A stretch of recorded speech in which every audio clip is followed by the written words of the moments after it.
நான் இப்ப இதை சொல்லிட்டேன்னா அடுத்த முறை நீ கோபப்பட மாட்டேன். கோபம் என்பது அடுத்தவர்கள் செய்யும் தவறுக்கு நமக்கு நாமே கொடுத்துக் கொள்ளும் தண்டனை. என்ன சொல்லுங்க எப்பா, உனக்கு பிபி வரும், கிட்னி ஃபெயிலியர் ஆகும், 3 நாள் நீ தூங்காம இருப்ப, முகம் அசிங்கமாகும். ரொம்ப கோவம் டக்குன்னு போய் கண்ணாடி முன்னாடி நீங்க பாருங்களா, 3 நாள் ஜுரம் வந்துடும் அந்த முகத்தை பார்த்து. கோபம் அடுத்தவர்கள் செய்யும் தவறுக்கு நமக்கு நாமே கொடுத்துக் கொள்ளும் தண்டனை. அதான் காதாவள்வன் சொன்னார், தன்னைத்தான் காக்க சினம் காக்க, காவாக்கால் தன்னையே கொள்ளும் சினம். முடிஞ்சு போச்சா? கோபம் வரும். பிறகுதான் தெரிந்து கொண்டேன், கோபப்படக்கூடாது, ரௌத்ரம் பட வேண்டும். சினம் வேறு ரௌத்ரம் வேறு என்று சொல்லிக் கொடுத்தான் வள்ளுவன். தன்னைத்தான் காக்கின் சினம் காக்க, காவாக்கால் தன்னையே கொள்ளும் சினம். இதை உள்வாங்கிக் கொண்டு ஒரு சுவரொட்டி விளம்பரத்தை பார்த்தேன். பிள்ளைகளுக்கு புரிந்து கொள்ள வேண்டும், முக்கியமாக இளைஞர்களுக்கு புரிந்து கொள்ள வேண்டும் என்பதற்காக சொல்கிறேன். பெண்களுக்கும் கோபம் என்பது என்ன தெரியுமா? சினம், கோபம். வள்ளுவன் சொன்னானே, சினம் என்னும் சேர்ந்தாரை கொல்லி இனம் என்னும் ஏமாப்புனையும் சுற்றதாரி சேர்த்து சுட்டுடாது, கொண்டுடாது. இப்படிதான் சொல்லிக்கொண்டு இன்னொரு சிந்தனையை பார்த்தேன். அதுவும் தமிழ் சிந்தனை தானே. எழுதியிருக்கிறார், வண்டி ஓடி போயிட்டே இருக்கிற சுவர்ல. கோபம் என்பது சொல் தானே, நம்மை ஆக்ஞை அப்படி பறக்குது இல்ல. வாழ்க்கைன்றது ரொம்ப இனிமையானது இல்ல, சாவது புதிதன்று. செத்து போறதெல்லாம் புதுசு கிடையாது. எப்படிங்க? அரபி நாட்டுல தலையில ஒருத்தன் அந்த இது வச்சுக்கிட்டு குல்லா வச்சுக்கிட்டு அந்த இது போட்டுட்டு இருக்கிறான். நான் கேட்டேன் என்னது இது? அவன் சொல்றான், அவன் செத்தா போத்துறதுக்கான துணியாது அவன் தலையிலேயே கட்டி வச்சிருக்காங்க. யாராவது தப்பு செஞ்சா இழுத்து அடிக்கிறதுக்காங்க சாட்டை. நான் சொன்னேன், அவன் தப்பு செஞ்சா அவனையும் அடிச்சுப்பானு கேட்டேன். அது கூட வாய்ப்பு இருக்குன்னாங்க. ஆனா யாரும் செய்யறது இல்ல. அதுக்குதான் அதை வச்சிருக்கிறாங்க, செத்தா உடனே துணி போட்டு மூடுறது. மரணத்தை பக்கத்திலேயே உணர்வது. சாவது புதுதன்று, புதுசு கிடையாது செத்து போறது. அதனால் வாழ்வோம் என்று இனிதன்று. ரொம்ப வாழ்ந்தெல்லாம் சொல்லி பார்க்காத, அதுவும் ரொம்ப சூப்பர்லாம் கிடையாது. அப்படியே பேலன்ஸ் பண்ணிட்டு போ. இப்படி சொல்றாங்க. அவன் கடைசியா முடிக்கின்ற பொழுது ரெண்டு பாயிண்ட்ங்க, 2 விஷயம். தலையில் அடிப்பது போல் சொல்லிவிட்டு போனான். 2 விஷயம். பெரியோரை வியத்தலும் இளமே, சிறியோரை இகழ்தல் அதனினும் இளமே. பெரியவர்களை வியக்காது, ஏனென்றால் நீ வியப்பதற்காக அவர்கள் பெரியவர்களாக இல்லை. நச்சினார் நேர் இப்படி சொல்வார், நீ பெரியவர்கள் அவன் நீ பாராட்டணுங்கிறதெல்லாம் அவங்க பெரியவங்களா இல்ல. பெரியோரை வியத்தலும் இளமே, அதை விட சிறியோரை இகழ்தல் இளமே. அதை விட பெரியவர்களையாவது வியந்து விடலாம், சிறியவர்களை நீ அதை விட கெட்ட வார்த்தையில எதுவும் சொல்லிடாத, இகழ்ந்துடாத. இப்படி சொல்கிறது அந்த பாட்டு. நான் யோசிக்கிறேன், நாம் எதில் பின்தங்கி இருக்கிறோம் என்று அவர் திரும்ப திரும்ப சொல்கிறார். நான் இப்படி யோசிக்கிறேன் ஆசிரியர், அது சரியா என்று பாருங்கள். நம் பெருமை நமக்கு தெரியாமல் இருப்பதுதான். நம் பெருமை நமக்கு தெரியல. குழந்தைகளுக்கு அதை சொல்கிறேன், கொண்டாடுங்கள் குழந்தைகளே. உங்களிடம் எது இருக்கிறதோ அதை கொண்டாடுங்கள். ஏனென்றால் உங்களிடம் இருப்பது உலகத்தில் வேறு யாரிடத்திலும் இல்லை. அதுதான் உண்மை. நான் ஒரு பாட்டோடு நிறைவு செய்கிறேன், நேரம் ஆகிறது. ரொம்ப அழகான பாட்டு. நான் இப்பதான் கிளாஸ் நடத்திட்டு இருந்தேன். ரொம்ப அழகான பாட்டு. குரத்தி மலைவளம் சொல்கிறாரு. நமக்கு கொண்டாட தெரியாது தெரியுமா? சில பேர் கொண்டாடி பேசுவாங்க. நாம் குழந்தைகளாக இருக்கின்ற பொழுது நாம் கொண்டாடி கொண்டுதான் இருந்தோம். நான் யோசிச்சு பாருங்க, நமக்கு பல் தீட்டுறதுக்கு ஒரு புது பிரஷ் வாங்கி கொடுத்தாலே எவ்வளவு கொண்டாடணும் சின்ன வயசுல. இப்ப குழந்தைகளை நீங்க மகிழ்ச்சி படுத்திருங்க பாப்போம். 2 சொல்லல முடிச்சிடறாங்க வாழ்க்கை. நீங்க என்ன வேணா வாங்கி கொடுங்க அவனுக்கு. ஐபாட், ஐபேட், 4C, 5S, 6+, என்ன இது? So what? Why not? இவ்வளவுதான். சப்புன்னு போயிடும். நாம உயிரை கொடுத்து வாங்கிட்டு வந்திருப்போம். அது முகத்துல ஒரு சின்ன சிரிப்பை பாக்குறது. What mama this? Okay. Okay. I have some water. I'll meet you after 20 minutes. Hey. எனக்கு கிடைக்கலையே, நான் ஏங்கனே ஏங்கனா எங்க அம்மா அப்பாவை பார்த்துட்டு இருக்கிறேனே. ஏக்கம் இல்லாமல் இருக்க வேண்டும் என்று உனக்கு நான் தருகிறேன், என்னை திரும்பி கூட பார்க்க மாட்டேன் என்கிறாயே. குழந்தைகளுக்கு கொண்டாட சொல்லி தாருங்கள். குரத்தி மலைவளத்தை கொண்டாடுறா பாருங்க, எப்படி கொண்டாடுறா. எதையும் ஒரு நிலையிலே அடுத்த நிலையிலே எடுத்து பேசுவது இறைவனுக்கு ரொம்ப பிடிக்கும். என்ன தெரியுமா? இறைவனை புகழ்வது இறைவனுக்கு பிடிக்கும், ரொம்ப பிடிக்கும். இறைவனுக்கு இறைவனை புகழணும், அது இறைவனுக்கு ரொம்ப பிடிக்கும். அது வழிபாடுன்னு பேரு. நாம் நிறைய பிச்சை தான் எடுக்கிறோம். வேட்கை எங்க இறை வேட்கை தானே. வழிபாடு எங்க நடத்துறோம்? எல்லாம் எங்க பாலராயன் தான் சொன்னாரு. எல்லாமே வெளியில கோயிலையும் மஸ்ஜித்லயும் ஏன் பிச்சைக்காரங்க வெளியில நிக்கிறாங்க? உள்ள ஓவர் கிரௌடம். உள்ள வழிபாடு யாரும் நிகழ்த்துவதில்லை. எல்லாம் அவர் வளம் சொல்ற பாருங்க, குரத்தி வளம் சொல்லிக்கிறார். அவங்க ஊர்ல குரங்குங்க, குரங்கு எப்படி சொல்ற பாருங்க. தமிழ் அப்படிதாங்க, பாராட்டும், மனம் திறந்து பாராட்டும். எங்க ஐயா கிருபானந்த வாரியார் பாராட்டினது மாதிரி. உங்களுக்கு தெரியும் தானே கிருபானந்த வாரியார் ஐயா பாராட்டினது. முருகப்பெருமானாரின் தந்தையார் யார்? ஒருத்தன் வந்து சிவாஜின்னு சொன்னாங்க. அவனுக்கு பரிசு கொடுத்தாங்க. அப்போ திட்டினாங்க கூட இருந்தவங்க. நடிப்பு ஆட்கள் பேரெல்லாம் சொல்றதுக்கு சாமி வந்து பிரைஸ் கொடுக்குறாரு. போடா, குழந்தை என்ன மரியாதை தெரிஞ்ச குழந்தை தெரியுமா? பாருங்களேன், காந்தியை காந்தின்னா சொல்றோம், காந்திஜின்னு சொல்றது இல்ல. நேருவை நேருனா சொல்றோம், நேருஜியே சொல்றது இல்ல. அப்படி லார்ட் சிவாவை சிவான்னு சொல்லாம சிவாஜின்னு சொன்னாம அதுக்குதான் அவங்களுக்கு பாராட்ட கத்துக்கிறாங்க. இருக்கிறத பாராட்டுறது இருக்குல்ல, இருக்கிறத வியந்து குரங்கு குரங்க பாராட்டா பாருங்க. ஆண் குரங்கு இருக்குல்ல, அது பெண் குரங்கு கிட்ட போய் பழத்தை கொடுத்து கொஞ்சுதான். குரங்குனா புடுங்கிதானே சாப்பிடும், அங்க புடுங்கல, கொஞ்சுதான். அது அசால்ட்டா வாங்கி சாப்பிடுது. எது? அந்த குரங்கு அசால்ட்டா வாங்கி சாப்பிட்ட உடனே கீழே எல்லாம் சிந்துது. கவனம் இல்லாம சாப்பிடுது, ரொம்ப திமிர்ல செல்லத்துல. கீழே சிந்துது இல்ல, சிந்துற அந்த அந்த பழுது இருக்குல்ல, சிந்துற அந்த கோது, அந்த கோது எனக்கு தாயன் எனக்கு தாயன்னு வானத்திலிருந்து தேவர்கள் வந்து கியூல நிக்கிறாங்களாம். இப்படி பாடுறாங்க. வானரங்கள் கனி கொடுத்து மந்தியோடு கொஞ்சும், மந்தி சிந்தும் கனிகளுக்கு வான் கவிகள் கெஞ்சும்.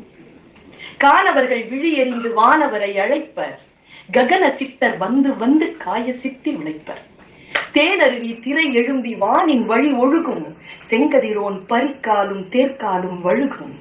கூணலிலம் பிறை முடித்த வேணி அலங்காரர், சிறிகூர் மலை எங்கள் மலை என்று பாடுகிறார். என்ன அழகுங்க! காணவர்கள் அவர் பாபானுங்களாம். உடனே சித்தர்கள் ஓடி வந்து அவர் பார்வைக்கு பயந்து காய சித்தியை விளைச்சிட்டு போவாங்க. மேல இருந்த ஆறு அந்த அருவி தண்ணி கீழே விழுந்து, அருவி இனிமேல் தண்ணிக்கு வீழ்ச்சிக்கு நீர் வீழ்ச்சின்னு சொல்றான். தப்பு. நீருக்கு ஏது வீழ்ச்சி? அது எழுந்து நிற்கும் ஆறு, எழுந்து நிற்கிறது அருவி. தேன் அருவி கீழே பெஞ்சு உடனே மேல பகலத்துதான், மேல போதான். மேல நம்ம குதிரையில சூரியன் போயிட்டு இருக்கிறாரு. இந்த தண்ணி பட்டு அந்த குதிரையினுடைய காலம், அந்த சக்கரத்தினுடைய கால் அப்படி வழுக்கிட்டு போதும். தேன் அருவி திரை எழும்பி வானின் வழி ஒழுகும், செங்கதிரோன் பரிக்காலும் தேர்க்காலும் வழுகும். என்ன சாதாரண குழந்தை சொல்லலாங்க. தன் மலை வளத்தை பாடுகின்ற குரத்தி. ஆடு மரபு ஈனுமணி கோடி வெயில் எரிக்கும், அம்புலியை கவலம் என்று தும்பி வழி மறிக்கும். குழந்தைகளுக்கு இதெல்லாம் சொல்லி தந்திருக்கிறோமா? என்ன பாட்டுங்க! காணவர்கள் திணை விதைக்க சாடும் புனம் தோறும், விந்தையகில் சந்தனமும் குங்குமமும் நாரும். நீடு பல ஈசர் கையில் ஆசகிரி வாசர், நிலைத்தங்கு திரிகூட மலையெங்கள் மலையே. குரத்தி பாடுகிறாள். நம்முடைய பக்தி இலக்கியங்களை வைத்துக் கொள்ளுங்கள், ராமாயண மகாபாரதத்தை வைத்துக் கொள்ளுங்கள், சிற்றிலக்கிய உலா பல்லுகளை எடுத்துக் கொள்ளுங்கள், என் நவீன இலக்கியங்களை எடுத்துக் கொள்ளுங்கள், சங்க இலக்கியங்கள், தொல்காப்பியம் என்று எடுத்துக் கொள்ளுங்கள். எல்லா விஷயங்களிலும், எல்லா இலக்கியங்களிலும் நமக்கான வாழ்வியலுக்கான சுவையை சாராக கொட்டி கொட்டி கொடுத்திருக்கிறார்கள். 2 அகப்பாட்டுகளை சொல்லி முடிக்கிறேன். புறம் மட்டுமல்ல நமக்கானது, அகமும் நமக்கானது. அகத்தை தேடி நாம் வேறு எங்கேயும் செல்ல வேண்டிய அவசியம் இல்லை. கொட்டி கிடக்கிறது இன்பம். தமிழ் இலக்கியங்களில் கொட்டி கிடக்கிறது இன்பம். குழந்தை மொழி வேண்டுமா? பெண் மொழி வேண்டுமா?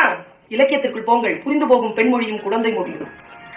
காதலன் ஒருவன் வந்தான், சொன்னான் காதலியிடத்தில், நான் உன்னை விட்டு பிரிய போகிறேன், வந்து விடுவேன், போய் வரட்டுமா? என்ன பதில் சொல்வீங்க? மகனே எப்படி சொல்ல முடியும்? புருஷனை நகைச்சுவைக்கு சென்று வா மகனே எல்லாம் சொல்ல முடியாது. ஒரு சின்ன அழுத்தமான எதையும் ஒரு அன்பு சொல்லப்பட வேண்டுமா? இதை விட உருக்கமா, இதை விட அழகா, இதை விட அன்பினுடைய டென்ஸ் அடர்த்தியா இதை விட சொல்லவே முடியாது. செல்லாமை உண்டேல் எனக்கு உரை. பக்கத்துல காதலன் சொல்கிறான், நான் போயிட்டு சீக்கிரம் வந்துடுறேன். இப்போ மாதிரி செல்போன், பேஸ்புக், வாட்ஸ்அப் எதுவும் இல்ல. போனவன் தான். யோசித்து பார்க்கிறாள். அவ சொல்றா, புல்லு அறுக்கையிலே நானும் புளியம்பூவு கொண்டு போனேன், புளியம்பூவு ஆட கட்டிய கட்டா கட்டழகா, நானும் புல்லறுப்ப மறந்துட்டனே குங்கும பொட்டழகா. அவர் வருவாரோ வரமாட்டாரோ அவர் மோட்டார் வண்டியிலே, அவர் தருவாரோ தரமாட்டாரோ அவர் தங்க கையினாலே. ஒரு காதலியினுடைய இயக்கம் அங்க சொல்றா. வள்ளுவன் சொன்னா இதாவது நாட்டுப்புற பாட்டு. வள்ளுவன் சொன்னா, செல்லாமை உண்டேல் எனக்கு உரை, போலன்னு சொன்னா என்கிட்ட சொல்லு. இந்த போயிட்டு வந்துடுறேன்னு சொல்ற பாரு, உன் வல்வரவு, நாட் நல்வரவு. போயிட்டு வந்துடுறேன்னு சொல்ற பாரு, வல்வரவு வாழ்வார் குறை. அந்த டைம்ல யார் உயிரோட இருப்பாங்க அவங்க கிட்ட சொல்லிட்டு போ. செல்லாமை உண்டேல் எனக்கு உரை மற்ற நின் வல்வரவு வாழ்வார் குறை. வள்ளுவம் குறள். குறள் இப்படி சொல்கிறது. எனக்கு ரொம்ப பிடித்தமான அவனுடைய வரி. எனக்கு சொல் அன்பிலார் எல்லாம் தமக்குரியர், அன்புடையார் என்பும் உரியர் பிறர்க்கு. உன் எலும்பு இருக்கு இல்லையா, அதாவது தோல் தரலாம், சதை தரலாம், நரம்பு தரலாம், எலும்பு தர முடியுமா? கடைசியா தானே மிச்சம், அதையும் தந்துருவாங்களாம் அன்புடையவர்கள். அன்புடையார் அன்பிலார் எல்லாம் தமக்குரியர், அன்புடையார் என்பும் உரியர் பிறருக்கு. எலும்பாக கொடுத்துருவாண்டாங்க. என்ன சொல்? சொல் மாற்றி சொல்லாமல் சொல்லின் மீது எவன் ஒருவன் கவனமாக இருக்கிறானோ வாழ்க்கை அவன் கால்களிலே வெற்றி மலர்களை தொட்டு செல்லும். அப்படி போட்டு போயிடும். சொல்தான். நாமக்கல் கவிஞர் இருந்தார், மனைவி, குழந்தை இல்லை. தன் தங்கையை திருமணம் செய்து கொள்ள சொன்னார். மூத்த மனைவி மாட்டேன் என்றார். 7 வருடம் போயிற்று. 7வது வருடத்தில் ஒரு நாள் சொன்னார், கல்யாணம் பண்ணிக்கோங்க நீங்க. அவளும் காத்திருக்கிறாள், குழந்தை இல்லை நமக்கு, தயவு செய்து திருமணம் செய்து கொள்ளுங்க. நாமக்கல் கவிஞர் சொன்னார், நீ உயிரோடு இருக்கின்ற பொழுது நான் எப்படி இன்னொருத்தியை திருமணம் செய்ய? சொல்லிட்டு கோமா போயிட்டார். ஒற்றை சொல்தான். அன்று இரவு அந்த பெண் இயற்கை மரணம் அடைந்தார். சொல் கொல்லும். சொல் மாற்றி சொல்லிவிடக் கூடாது. பெண்கள் தான் ஏதோ சொல்லுகிறார்கள், உங்களுக்கு சுடுகிறது என்று பேசுகிறீர்களே ஆண்களே, நீங்கள் பேசினாலும் சுட்டுத்தான் போகிறது. சொல் சுடும். ஒற்றை சொல்லில் குடும்பத்தை தூக்கி நிறுத்தலாம், ஒற்றை சொல்லில் ஒன்றும் இல்லாமல் செய்யலாம். சொல் சொல் வலிமையானது. பாடகர்களிடத்திலும் பேச்சாளர்களிடத்திலும் சொல் வன்மை இருந்தால் அவர்கள் உச்சத்தை கொடுப்பார். சொல்லை புரிந்து கொண்டு. MS அம்மா பாடுறது பார்த்திருக்கீங்களா? குறையொன்றும் இல்லை. நான் அம்மா பேசும்போது சொர்க்கத்து வாசல்ல நிற்கும். உண்மையா பெருமாளுக்கு முன்னால் நிற்கும். திரையின் பின் இருக்கிறாய் கேசவா, திரையின் பின் நின்றால் குறையொன்றும் இல்லை என்று சொல்லுகின்ற பொழுது அங்கதான் நிற்கிறான். அவள் கண்களை மூடி இருக்கிறாள். அவனுக்கு கிருஷ்ணன் அவளுக்கு பாதங்களை காட்டிக்கொண்டுதான் இருக்கிறான் என்று தோன்றும் எனக்கு அவள் வாசிக்கின்ற பொழுது. நாவிலிருந்து உணர்விலிருந்து தமிழை வாசித்து பாருங்கள். தமிழ் உங்களுக்கு சகல வல்லமையும் தரும். நான் உணர்ந்து சொல்கிறேன். நான் கம்பராமாயணத்தை ஆழாழமாக வாசிக்கின்றவள். திருமூலத்தையும் தேவார திருவாசகங்களையும் நான் ஆழாழமாக வாசித்து நான் மகிழ்கிறேன். பைபிளை வாசிக்கிறேன், தமிழிலே குரானை வாசிக்கிறேன். என்ன சொற்களுங்க அதெல்லாம்? தமிழ் நமக்கு தருகிறது இந்த சொற்கள் என்பதற்காக சொல்லுகிறேன். நான் சிற்றிலக்கியங்களை வாசிக்கிறேன். நான் இன்றைக்கு இலக்கியம் பேசணும் தான் வந்திருக்கிறேன், வேற எதுவும் பேசுறேன். இலக்கியம் என்பது ஐயா சொன்னாலும் சொல்லனாலும் போதையாது. சீதை நடையழகும் ஸ்ரீராமன் தோழழகும் போதை நிறைந்தது என்று சொல்லி என்னை போட்டான் மதுக்குடத்தில் அள்ளி. கண்ணதாசன் கம்பராமாயணத்தை பேசுகின்ற பொழுது அவன் இப்படித்தான் பேசுகிறான். காலம் எனும் ஆழியிலும் காற்று மழை ஊழியிலும் சாகாத கம்பன் அவன் பாட்டு, அவன் தலைமுறைக்கு எழுதி வைத்த சீட்டு. கள்ளிருக்கும் கூந்தலினால் உள்ளிருப்பாள் என்று சொல்லி பள்ளமிடும் ராகவனின் அம்பு அது பாடலல்ல, உண்மை என்று நம்பு. வாசித்து வாசித்து கண்ணதாசன் சொன்னது. கம்பனை வாசித்து 10,000 கவிதைகளை முத்தாக அள்ளித்தந்த சத்தான கம்பனுக்கு ஈடு இன்னும் வித்தாகவில்லை என்று பாடு. கம்பனை வாசிக்கிறேன். எனக்கு வாழ்வியலில் ஏதோ ஒன்று கிடைக்கிறது. ஏதோ மனதிலே ஏதோ யாரோ சாவி போடுகிறார்கள், திறக்காத கதவுகள் திறக்கின்றன, ஞான வெளி தெரிகிறது. ஏதோ சில விஷயங்கள் உள்ளே வந்து இருக்கின்ற பொழுது, உள்ளே நிறைகின்ற பொழுது, சொற்களால் நிறைந்து வழிகின்ற பொழுது பொருள் புரிய தொடங்குகிறது. பொருள் புரிய தொடங்குகின்ற பொழுது அடுத்தவர்களுக்கு சொல்ல வேண்டும் என்கின்ற நினைவு வருகின்ற பொழுது பேரின்ப நிலை சகஸ்ரஹாரத்தில் வந்து தட்டுகிறது. இந்த இன்ப நிலையை, இந்த அமுத நிலையை புரிந்து கொள்ள வேண்டும் என்றால் சொல் புரிய வேண்டும். நமக்கு சொல் புரிந்தால் தானே, சொல் புரிந்தால் வாழ்க்கை புரியும். சொல் புரிந்தால் நமக்கான வெளி நமக்கு தெரியும். நான் கம்பனுக்கு போவதற்கு முன்னால் பாரதிக்கு வந்து விட்டு போகிறேன். பாரதியினுடைய ஒற்றை பாடல் ரொம்ப முக்கியமான பாட்டு. நான் எனக்கு எந்த பாடலிலாவது நான் முரண்பட்டால் அதற்குள் பயணம் செய்வேன். ஏன் ஏன் ஏன் ஏன் ஏன் இப்படி செய்கிறான், எப்படி இப்படி சொன்னான்? அப்படி பாவேந்தர் அல்ல பாரதியார் பாடிய பாட்டு. அக்கினி குஞ்சொன்று கண்டே அதை ஆங்கோர் காட்டினில் பொந்திடை வைத்தேன், வெந்து தணிந்தது காடு. நான் யோசிச்சு பாக்குறேன், காட்டை அழிக்க முடியுமா? காட்டுல போய் நெருப்ப போட முடியுமா? காடு அழிஞ்சது. பாரதி ஆடம் டான்ஸ் பாட்டுல தான். அக்கினி குஞ்சொன்று கண்டேன் அதை ஆங்கோர் காட்டினில் பொந்திடை வைத்தேன், வெந்து தணிந்தது காடு தழல் வீரத்தில் குஞ்சென்று மூப்பென்று உண்டோ, தத்தரிகிட தத்தரிகிட தித்தோம், தத்தரிகிட தத்தரிகிட தித்தோம். எப்படி காட்டு அழிக்கலாமா? காட்டுல போய் நெருப்பு இருப்பானா கவிஞர்? அதான சொல்றான், அக்கினி குஞ்சொன்று கண்டேன் அதை ஆங்கோர் காட்டினி பொந்திடை வைத்து வெந்து தணிந்தது காடு. அதல்ல பொருள். காக்கை குருவி எங்கள் ஜாதி, நீர் கடலும் மலையும் எங்கள் கூட்டம், நோக்கும் திசையெல்லாம் நாமன்றி வேறில்லை நோக்க நோக்க களியாட்டம். இப்படி பாடியவன் எப்படி நெருப்பு வைப்பான்? நீர் கடலும் மலையும் எங்கள் கூட்டம். இங்க எப்படின்னு தெரியலங்க, தமிழ்நாட்டுல ஜாதி வெறி இப்ப இந்தியா முழுக்க பரவு. தொண்டு செய்யும் அடிமை உனக்கு சுதந்திர நினைவோடா, பண்டு கண்டதுண்டோ அதற்கு பாத்திரமாவாயோ, சாதி சண்டை போச்சோ உங்கள் சமய சண்டை போச்சோ, நீதி சொல்ல வந்தாய் கண்முன் நிற்கும் அது போடா. பாரதி இப்படி பாடியவன் அக்கினி குஞ்சை போய் மரத்துல வைப்பானா? ஒண்ணும் இல்லைங்க. ஏற்கனவே ஒரு புரிதல் இருக்கிறது நினைத்துக் கொள்ளுங்க சகோதரர். அது எப்படி தெரியுமா? அடர்ந்த காடு, புதர், சிந்தனை என்கின்ற தெளிவை, சிந்தனை என்பது ஐந்திரத்தில் ஐயா நெருப்பு. சிந்தனை நீர் அல்ல, சிந்தனை மண் அல்ல, சிந்தனை வெளி அல்ல, சிந்தனை நெருப்பு. அதனால் தான் சொன்னான், ஏற்கனவே உன்னுடைய புதராக புரியாமல் அடர்ந்து கிடக்கக்கூடிய உன்னுடைய சிந்தனையிலே அந்த வெளிச்சமான சிந்தனை என்கின்ற ஒரு நெருப்பு வந்து படுகின்ற பொழுது, ஏற்கனவே இருக்கக்கூடிய உன்னுடைய அறியாமை என்கின்ற அந்த காடு அழிந்து வெட்ட வெளி தெரிகிறது. வெட்ட வெளி தெரிகின்ற பொழுது ஞானம் புரிந்து போகிறது. சிதம்பர ரகசியமே அதானே. இப்படி திறந்து இப்படி மூடிடுறாங்க. வெளிதானே. வெளி புரியணும்னா அக்கினி வரணும். அக்கினி சாம்பலாக்கினா தான் வெளி, இல்லைன்னா புதர் தான், முள் தான். அதிலிருந்து நம்மை நாமே காப்பாற்றிக் கொள்வதற்காக சொல் நம்மை வந்து சேர்க்கிறது. அந்த சொல் தமிழ் தருகிறது. என்ன தெரியுமா? ரொம்ப கொடுத்து வச்சவங்க நாம எல்லாம் தமிழர்களா பிறந்துட்டோங்க. நான் ஒண்ணு சொல்றேன், காமாட்சி அம்மா பேசிட்டு இருந்தேன். அம்மா சொன்னாங்க, இந்தியர்கள் இல்லை நாம், இதற்கு மேலும் தமிழர்கள். இந்த அடையாளத்தை வலுப்படுத்துங்கள் இந்த மலேசிய திருநாட்டில். அப்பொழுதுதான் நம் தலைமுறைக்கான நன்மை நமக்கு முழுமையாக வந்து சேரும். இல்லைன்னா கோட்டால அடிச்சுட்டு போயிடுவாங்க. முழுக்க கிடைக்கணும் என்றால் ஒன்றுபட்டு நில்லுங்கள். யாராக இருந்தாலும் சரி, எந்த ஜாதிக்காரனாக இருந்தாலும் சரி, தமிழர்களாக ஒன்றுபட்டு நில்லுங்கள். ஒன்றுபட்டு நிற்கின்ற பொழுதுதான் நம்முடைய வலிமை இந்த உலகத்திற்கு நாம் சொல்ல முடியும் என்கின்ற அத்தியாவசியத்தில் இருக்கின்ற பொழுது சொல்லுகிறேன், மொழிதான் நமக்கான அடையாளம். சொல்றான் பாருங்க, தமிழ் சிந்தனையில் தமிழ் சான்றோன் கணியன் பூங்குன்றன் சொல்லிவிட்டு போனது, தீதும் நன்றும் பிறர் தர வாரா. முடிஞ்சது. மற்றவங்களால் வராது, பிறர் தர வராது. அது நட்டலின் கேடில்லை, நாடாது நட்டலின் கேடில்லை.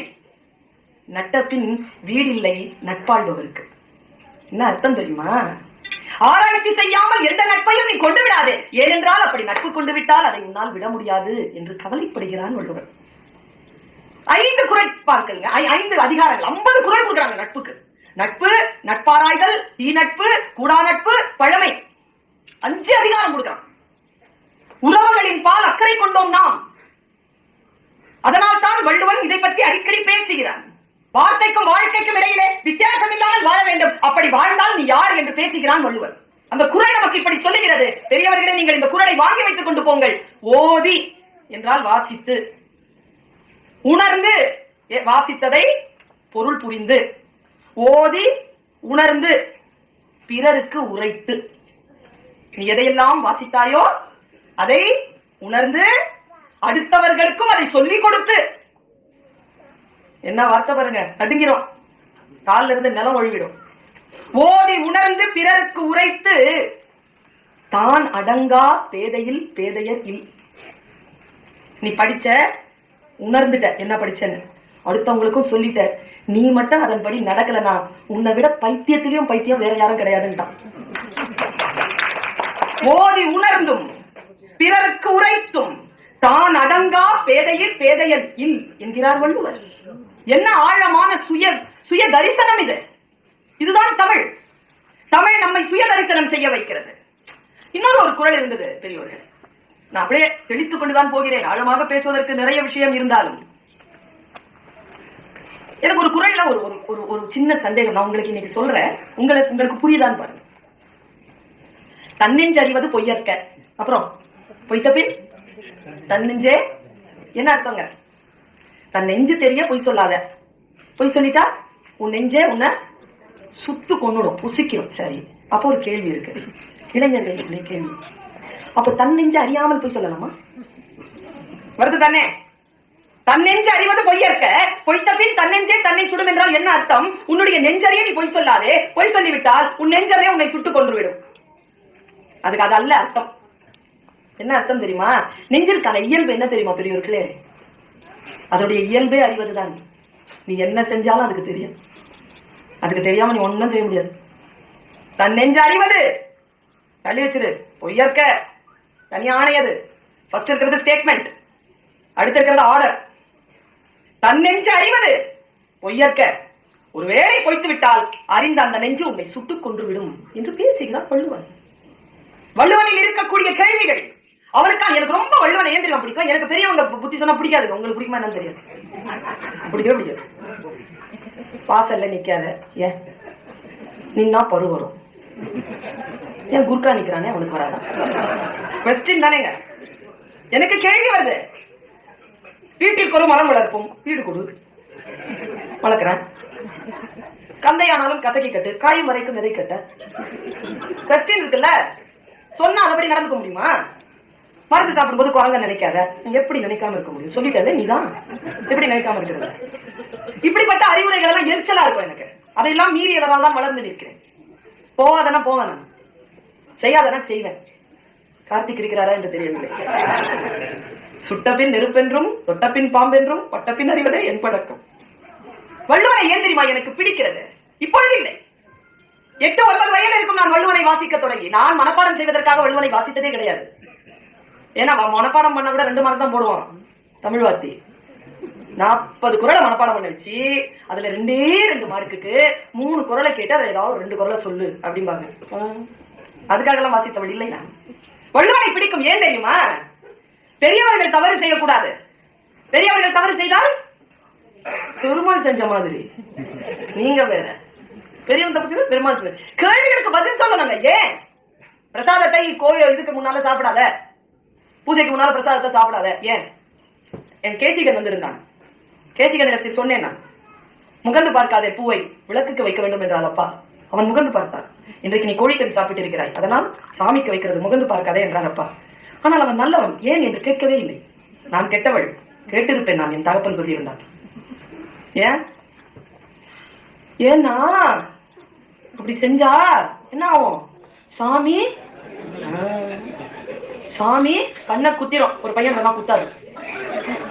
அவன் எடுத்து அப்பதான் கொழுக்கட்டை சாப்பிட்டு இருக்கான் ஏற்கனவே. அவன் சொல்லிட்டான், ஏற்கனவே அவனுக்கு சாப்பிட்டான்ட்டான், பிரசாதத்தை சாப்பிடக்கூடாது. ஏன் சாப்பிட? சாமி கண்ணை குத்தி குத்தாதுமான்ட்டான். டெஃபினட்டா சொல்றான் அவன் குத்தாதுன்னு. அவன் சாப்பிட்டுருக்கான் ஏற்கனவே. அவனை எடுத்து விளக்கம் சொல்ல வேண்டும் பெரியவர்கள். வள்ளுவன் விளக்கம் சொல்லுகிறான் எனக்கு. இதை செய்யாதே என்று சொல்லுகிறான். செய்தால் இது வரும். அப்படி புத்தியான தகப்பனுக்கு, அப்படி புத்தியான தாத்தனுக்கு நாம் அடங்கித்தானே நடப்போம். யாகாவராயினும் எவ்வனார்கிட நீ நாகாக்க காவக்கர் சோகாப்பர் சொல்லி இழுக்கப்பட்டு நீ எந்த சொல்லை சொல்லுகிறாயோ அந்த சொல்லால் உனக்கு இழுக்கும். நாக்கை காத்துக்கொள். ஏன்? உணர்ந்த கல்லை உனில் உண்க. சான்றோரால் மதிக்கப்பட வேண்டாம்.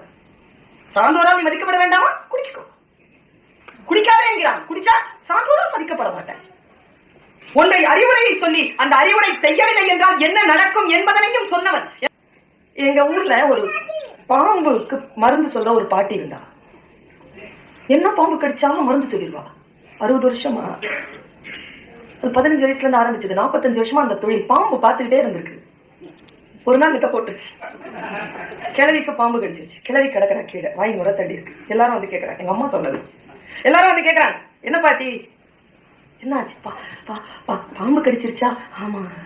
என்ன பாம்பு கடிச்சது? கட்டு வீரியனா, கண்ணாடி வீரியனா? மருந்து சொல்லு பாட்டியை காப்பாத்திடணும். அது ரகசியம்னு சொல்லிச்சு. செத்துருச்சு பாட்டி. செத்தால சாவனே தவிர என் ரகசியங்களை நான் சொல்ல மாட்டேன் என்று மறுதளிக்கக்கூடிய சமூகமாக இருந்தால் எப்படி வாழ்க்கையில் முன்னேற்றம் நிகழும்? தெரிந்ததை அடுத்தவர்களுக்கு சொல்லுவது. இவனுக்கு சொன்னா அது வராதுங்கிறதுனால சித்த மருத்துவம் இன்னைக்கு இல்லைங்க. இது சொன்னா அடுத்தவனுக்கு புத்தி வந்துடும்ன்றதுனால ஆயுர்வேதம் இல்லாம போச்சு நமக்கு. எதற்காக வந்தது அலோபதி? எதற்கு மருந்து இல்லை சித்தத்தில்? எல்லாவற்றிற்கும் மருந்து இருக்கிறதே, ஆனால் சொல்லாமல் போய்விட்டார்கள். சொன்னா மருந்து பலிக்காது. அப்படி சொன்னவர்கள் மத்தியில் ஒரு சிந்தனை நான் கேட்டேன். ஒரு தோஹா, ஹிந்தியில் ஒரு தோஹா. லக்ஷ்மி இருக்கிறாள், சரஸ்வதி இருக்கிறாள், 2 பேரும் இருக்கிறார்கள். 2 பேருக்குரியதும் செல்வம் தான். லக்ஷ்மியும் செல்வம் தான், சரஸ்வதியும் செல்வம் தான். ஒருத்தி பொருள் செல்வம், ஒருத்தி கல்வி செல்வம். இந்த 2 செல்வத்திற்குமான வித்தியாசமாக நமக்கு என்ன சொல்லி தந்திருக்கிறார்கள் தெரியுமா? என்ன சொல்லி இருக்கிறார்கள்? லக்ஷ்மி இருக்கிற செல்வம் இருக்கிறதே, அது கொடுத்தால் குறையும். அப்படிதானே? 1000 ரூபாய் வச்சிருக்கிறீங்க, கொடுத்தா குறையும், மறுபடியும் சம்பாதிக்கணும், கொடுக்கணும்னா. ஆனா சரஸ்வதி செல்வம் இருக்கிறதே, அது கொடுத்தால் அதிகமாகும். தொட்டனை தூரும் மணற்கேணி மாந்தர்க்கு கற்றனைத்து ஊரும் அறிவு. தோண்ட தோண்ட வர்ற மாதிரி கற்றல் நிகழ நிகழ, கற்றல் நிகழ நிகழ